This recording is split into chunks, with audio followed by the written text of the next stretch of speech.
Bedard, yep, he's on the scene.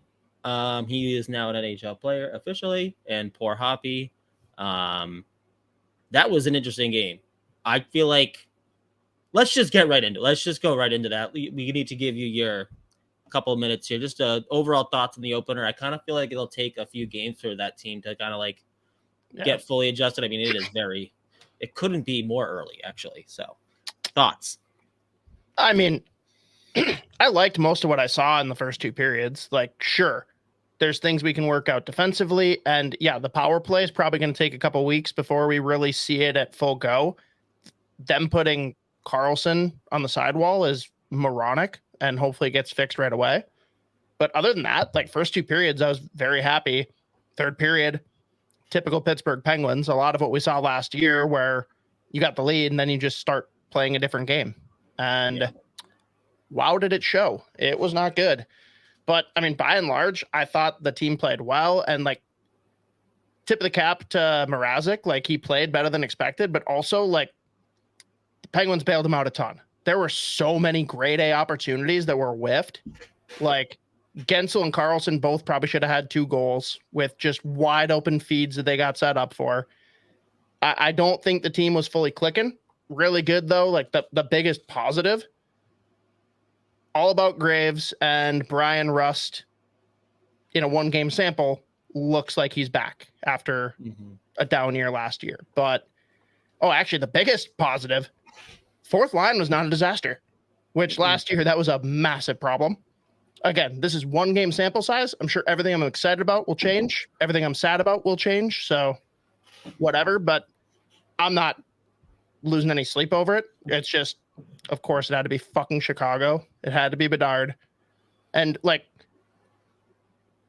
let me phrase this properly. Kid's going to be an absolute stud. He didn't impress me. What he did, though, was look like he belongs. He did not look out of place. He was not nervous. He was willing to try. Dude attempted 11 shots. Like, that's awesome. But everyone that's coming out being like, oh, my God, this kid's for real. He's so good. Like, he didn't show me much that led me to believe that besides just already the early inklings of, holy shit, look at this kid's release when he shoots it. Yep. But, like, do you disagree? Like, everyone is losing their mind. Like, oh, my God, Bedard, such a great opener. Like, he didn't play bad. He just didn't really do anything to excite me. Yeah. I think, well,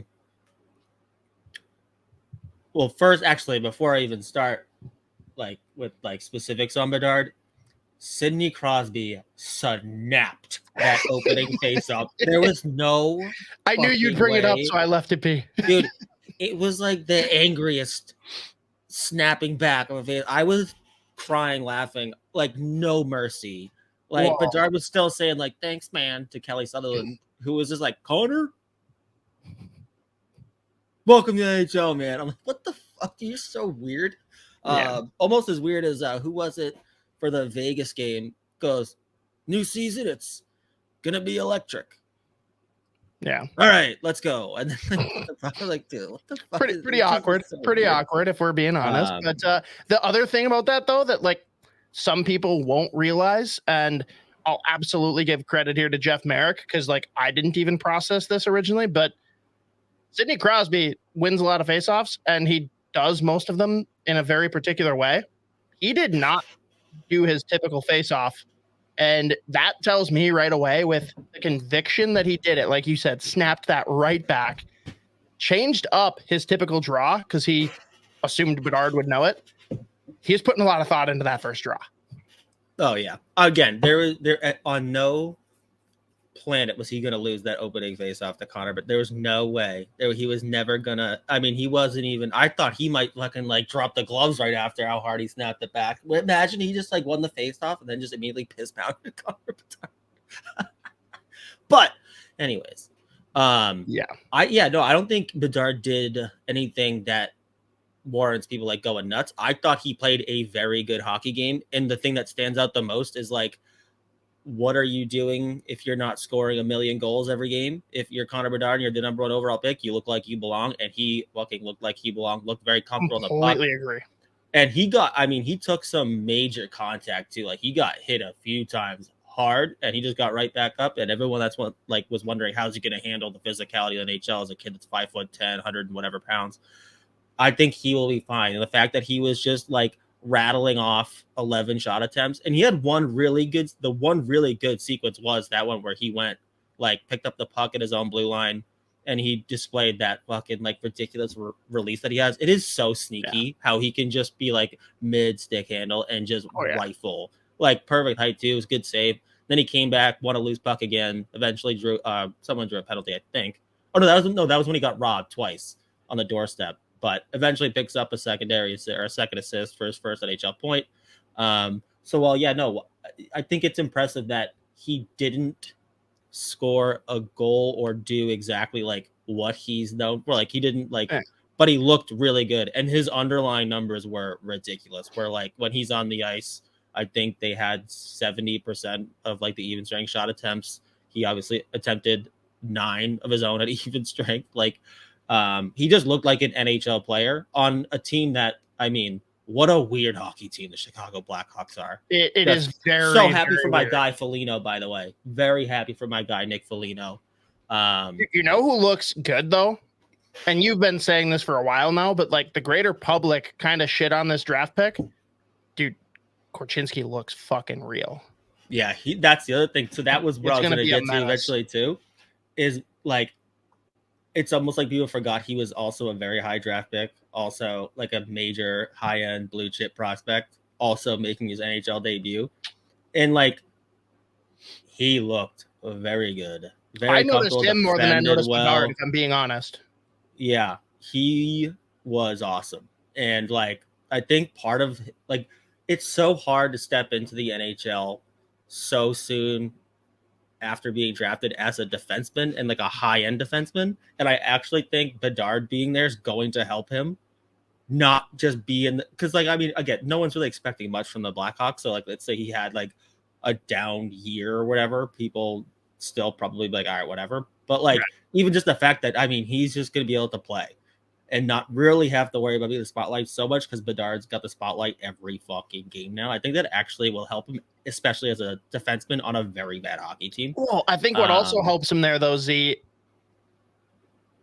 maybe it's not as bad as some have said, but their blue line is bad. Mm-hmm. And it's a lot easier to not stand out as a bad defenseman when everyone's a bad defenseman, right? Right. Yeah, 100%. But so he looked excellent, though. He looked excellent. You know who's really in mid-season form, though? Those fucking color commentators for ESPN. Holy shit, dude. I thought it was awful. So bad. And the best, though, pregame, the way they were talking about Bedard as he was sitting there on the foam roller for his leg and just literally drooling over how big his quads were, it was borderline he's 18, not 17, so I guess, Yeah, it was bizarre. But I'm glad you brought this up too, because there was one part I have to bring up, and we've talked about this so many times on here. Dave Jackson, the in-studio referee connoisseur guy, whatever, knows everything. That high sticking thing, when Tyler Johnson got stuck in the face. He's great job by the referees. They did see it eventually. They called the penalty. And then he's just pumping their tires about that. All of a sudden, they come back, no penalty. And Dave Jackson just goes, yep, that's the right call again. Oh my God, this guy. Just a yes, man. I don't know. It's so NHL. It's unbelievably NHL, where it's just we're going to have a ex-referee in the studio to pump the referee's tires all the time, always. Just they nailed that. They're doing incredible. I don't remember who it was, but because there were several things that I was just beside myself with, but the one that I remember for sure was, and here, this Pittsburgh power play looks very familiar with the, of course, addition here of Erik Karlsson, which first off, adding Karlsson already completely changed it, but they were running a completely different power play than they've ever run. That could not have been more of an incorrect take. Couldn't have been worse placement for a comment. Usually that'd be a pretty easy thing to drop in for a team that's got older guys that have been around for a while, but like just so far off from the truth that it tells me like, yeah, we're just literally cherry picking whatever like fluff comment we can throw in. We don't know anything about what we're talking about. So good. It's just like they have it's their brand. It's just their brand. So yeah. But I mean, overall, the slate of games, great. 3 opening games. Vegas was absolutely rocking. And oh my God, they're gonna be filthy again. Mm-hmm. They are so fucking good. I will say I don't mind having Riley Smith. That was the other thing I was gonna bring with Pittsburgh too. Like obviously they didn't get on the score sheet. I thought he looked fantastic, like as the perfect middle six guy that is going to give you 40 to 60 points. He's going to be reliable. Like he's going to be he's like the perfect complementary piece for the Pittsburgh Penguins, where like they need those guys, and I think he's going to be very good there. And he was another guy actually, just because I was curious, I went in after. Excellent underlying numbers after the game too. Like only good things were happening with him on the ice. But yeah, I did like that signing a lot when they picked him up. So it'll be interesting. I think when they gel, they're going to be very good. Did you like the defense pairings that they went with for Pittsburgh? Yeah, I mean, obviously, I thought they for the most part got it right. Too early to tell, but yes, that's what everyone expected, and I'm a fan. It'll be interesting to see how the third pairing evolves, and I'm sure there'll be some shuffling, whether it's Graves with Letang or Carlson, and then Pettersson as well, shuffling between the two of them. But that's your top 4 if you're healthy, no matter what. There's no question about it. I liked it. Again, first 2 periods. There's definitely things we can button up in the D zone, but we've got like 2 of our top 4 guys are brand new to the system. That's going to happen. We'll figure it out. Get used to playing with your guys. I'm not super concerned long-term there. Same with the power play. They're going to figure it out. They have the pieces. It's just what they had going was not right. Right. And Pittsburgh is just notorious too. The one thing that kind of drives me crazy that I thought might lessen this year, which clearly not, they make 1 or 2 extra passes every fucking time. Every time. Like, it's crazy. Dude, shoot the fucking puck. There are so many opportunities where it's like, dude, just shoot. Do not pass it, please. And they just refuse. It's like, oh no, there's one more pass that's going to make it even better. And then if I do one more after that, oh shit, got intercepted. Damn it. Should have seen this coming. So I don't know.